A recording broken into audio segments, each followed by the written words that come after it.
So let's compare the $800 flagship iPhone 16 with the newly announced Samsung Galaxy S24 FE, which is the budget version of the S24.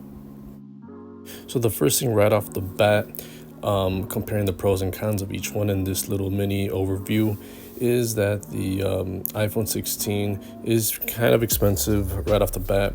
It's $150, almost $200 more expensive than the S24 FE because the iPhone is sold in two prices: $800 if you get it from a carrier, $829 if you get it fully unlocked. So there becomes a big gap already in the price.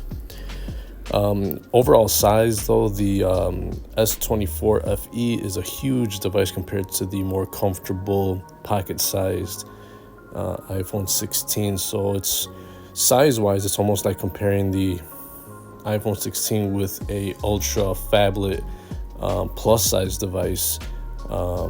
It's almost like this is not fair. It's like comparing the iPhone 16 Plus to the FE 24. That's how big the size is, but that's how pretty much all the Android phones, if it's not the flagship, it is going to be a huge device. So that might be an issue for you if you like smaller phones. Then the iPhone is a better sized phone. And also weight-wise, the S24 FE is a lot heavier than the iPhone.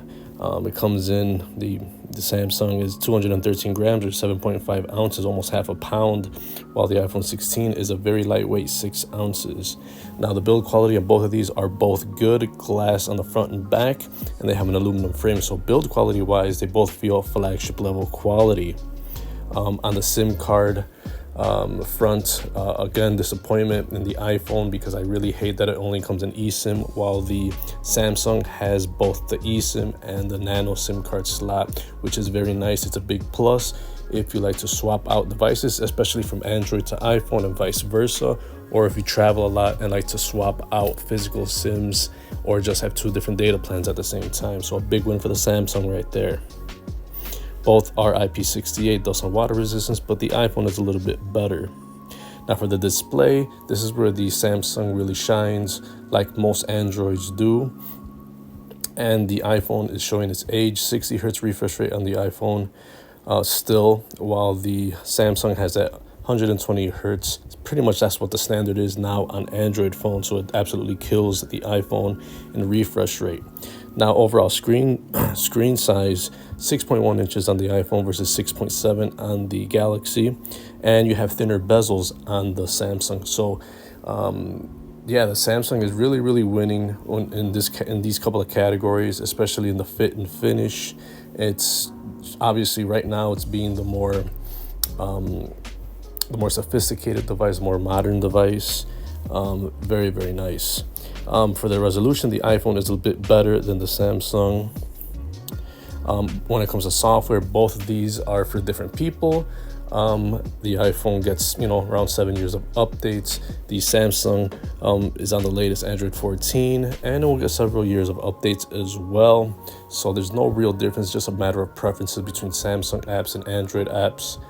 Specifically, I'd say to the, what Samsung puts into its operating system, because both of these app stores, iOS and Google Play on Android, they have the same apps available on both devices.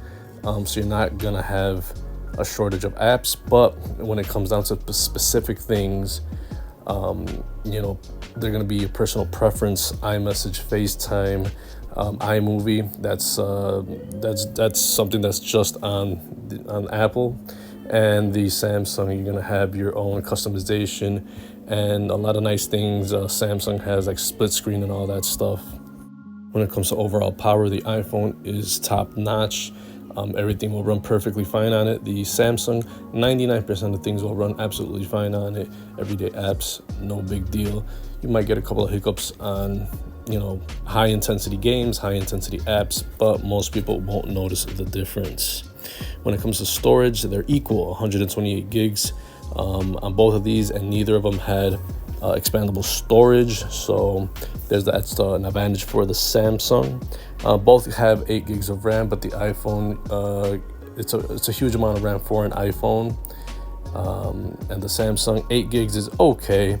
I'd like to see 12 standard now, but remember, this is a budget device, so 8 gigs compared to 12 gigs, it's not really noticeable, but it's almost like a future-proof type of thing.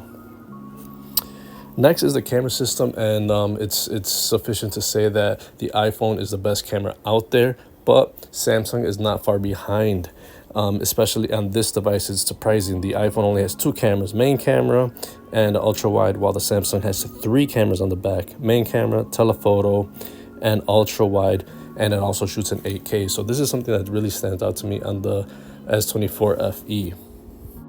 So shooting at 8K is coming from a budget device. That really says something. This really stands out in the camera department. I still probably won't feel like everyone's gonna like the Samsung camera system in this S24 FE over the iPhone, but it's gonna be darn near close, and you're saving a lot of money on the Samsung. Remember, this is a budget type of device, budget mid-range. The iPhone is a flagship device, and yeah, you have that extra camera, telephoto lens on the Samsung, so that is super nice to have. Yeah, 4K on the front selfie camera for both of these.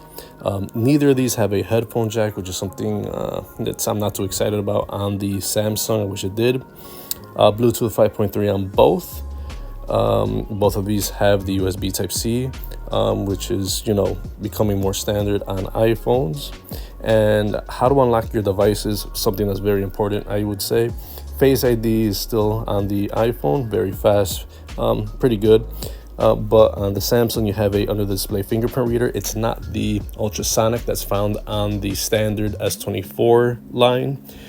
This is an optical one, but I'd say it's still pretty good. And also, people don't mention this, but these on Android phones and Samsungs, you do have face unlock with the front camera, and that does come in handy. So you pretty much have like 2 ways of unlocking your device on an Android versus just the Face ID on the iPhone.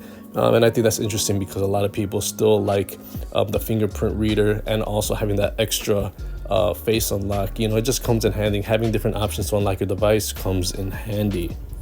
So battery life on these devices are very, very good. That's something that is not even debatable anymore. I think both the newer iPhones and newer Android phones all have great battery life.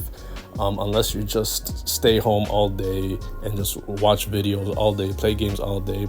If you're not those type of people and actually go to work and spend time off of your phone, then every single phone should last all day for the most part, and these are no different. The Samsung, actually kind of weird that it doesn't have a 5,000 milliamp battery, because that's what pretty much every cheap Android phone has. And especially the phone is big enough, it should support that big battery, but nonetheless, this one has a 4,700 milliamp, and it will still last you all day. Both of these have reverse charging, but it's only wired on the iPhone. Both have wireless, and you have 50% charge in 30 minutes, which is pretty nice. So battery life, battery size are not an issue on either of these devices. So a few little bonus info on the iPhone is that what makes this one, kind of supposedly new is that Apple introduced the action button from last year's Pro, added it onto this iPhone 16, and also they had added the camera shortcut button, which is really, really bad from what I hear. It's not really innovative. It's not really anything to be excited about. In fact, Android phones in the past couple of years have had that function already built in by double pressing the power button.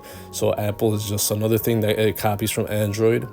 And, even the cheap Android phones have that option in there built in.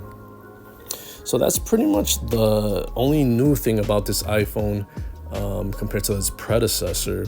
It makes it a little bit more comparable to the Pro model, but it's still an expensive device. The iPhone is a good device no matter what, but the price is the only thing that I do not like. Right off the bat, I don't like that it has a 60 hertz refresh rate, and it doesn't have that third telephoto lens. So you have a budget device that has so many things going for it. I guess it's just a matter of preference, because the camera is going to be top notch, just a hair less in quality than the iPhone, but I think most people won't matter. And if you really just are on apps all day, you download them from both ecosystem. It is a matter of preference, but it's a real example of how Android and Samsung are making better phones, cheaper phones. And this is a good excuse to get this phone instead of spending the $800 on the Galaxy S24.